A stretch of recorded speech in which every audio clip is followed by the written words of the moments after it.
ہمارے گھر میں میری ماں باپ، بڑا بھائی اور ایک خالہ رہتی تھی۔ خالہ ابھی تک کنواری تھی۔ میری خالہ دکھنے میں بہت خوبصورت اور جوان تھی۔ جب بھی خالہ نہانے جاتی تو میں چھپ کر انہیں دیکھتا رہتا تھا۔ بڑا بھائی اور خالہ بھی ساتھ رہتی تھی۔ پھر کچھ دیر بعد خالہ نہا کر باہر آ جاتی تو میں اپنی جگہ پر واپس آ کر بیٹھ جاتا تھا۔ ایک دن نہانے کے بعد خالہ اچانک اپنے کمرے میں جا کر کپڑے بدلنے لگی تھی۔ ان کے دھونے کی تصویر بہت خوبصورت لگ رہی تھی۔ پھر میں نہا دھو کر کالج چلا گیا۔ جب دوپہر کو گھر واپس آیا تو ماں باپ گھر پر نہیں تھے۔ میرے پوچھنے پر خالہ نے بتایا کہ وہ کسی رشتہ دار کے یہاں گئی ہوئی ہیں، اس لیے شاید آنے میں دیر ہو جائے۔ میں نے کھانا کھایا اور اپنے کمرے میں جا کر پڑھائی کرنے لگا۔ میرے کمرے میں آیا، میں کمرے میں جا کر پڑھائی کرنے لگا۔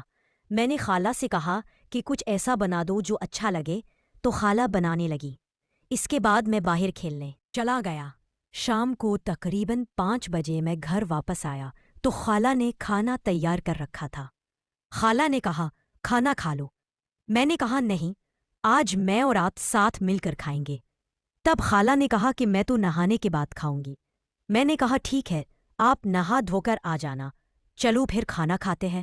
تب خالہ بولی ٹھیک ہے، میں نہانے جا رہی ہوں۔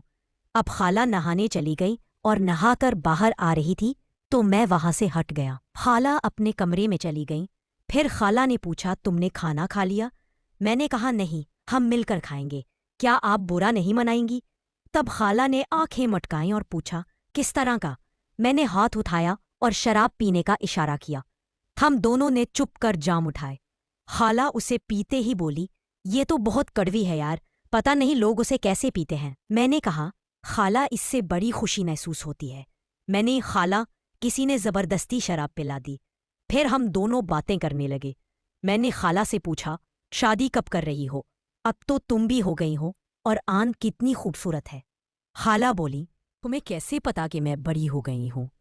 میں شرماتے ہوئے کہا آپ کو دیکھ کر لگتا ہے۔ شراب پینے کے ساتھ ہم دونوں کھانا بھی کھانے لگے۔ کھانا ختم ہوتے ہی خالہ کو نشہ ہونے لگا۔ خالہ میں آپ کو آپ کے کمرے میں لے چلتا ہوں۔ خالہ نے نرمی سے کہا کیوں؟ میں نے کہا آپ کو سلا دیتا ہوں۔ خالہ بولی نہیں، آج ہم یہی سوئیں گے، کیونکہ رات میں مجھے کچھ ہو گیا تو میں کیا کروں گی، تم سنبھال لو گے؟ میں نے کچھ نہیں کہا۔ مجھے خالہ کی باتوں سے امید ہونے لگی تھی۔ خالہ اٹھیں اور میرا سہارا لیتے ہوئے کمرے میں جا کر لیٹ گئیں۔ لائٹ بند کر کے میں بھی خالہ کے پاس جا کر ساتھ والی چارپائی پر سو گیا۔ یہ تقریباً رات کے 10 بجے ہوں گے۔ سردی لگنے لگی اور میں وہاں سو گیا، کیونکہ اس وقت خالہ کو نشانات چڑھے ہوئے تھے، اس لیے انہیں میری حالات کا کوئی اندازہ نہیں تھا۔ خالہ کی سانسیں تیز چلنے لگی تھیں۔ مجھے لگا خالہ سو گئی ہیں، لیکن وہ اب بھی مجھے دیکھ رہی تھی۔ میں نے دیکھا کہ خالہ نے اپنی آنکھیں کھول دی ہے۔ مجھے تھوڑا سا ڈر لگا کیونکہ میں ابھی تک جاگا ہوا تھا۔ اس کے بعد ہم سو گئے۔ مجھے بہت اچھی نیند آئی۔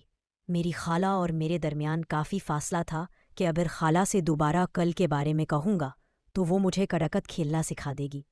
اس ڈر سے میں نے ان سے نہیں پوچھا۔ یوں ہی میرے دن گزر رہے تھے، لیکن کالج کی چھٹیاں چل رہی تھی۔ موسم بدلتا گیا اور ہم دونوں ایک ہی کمرے میں چارپائیوں پر سوتے تھے۔ کیونکہ میں بہت ڈرپوک تھا تو اپنے کمرے میں کپڑوں پر ہوتا تھا۔ میں نہیں جاتا تھا بلکہ خالہ کے کمرے میں سوتا تھا۔ ایک رات مجھے نیند نہیں آ رہی تھی۔ میں نے ہیڈ فون لگائے ہوئے تھے اور موبائل پر فلم دیکھ رہا تھا۔ کافی دیر تک کھیلتا رہا۔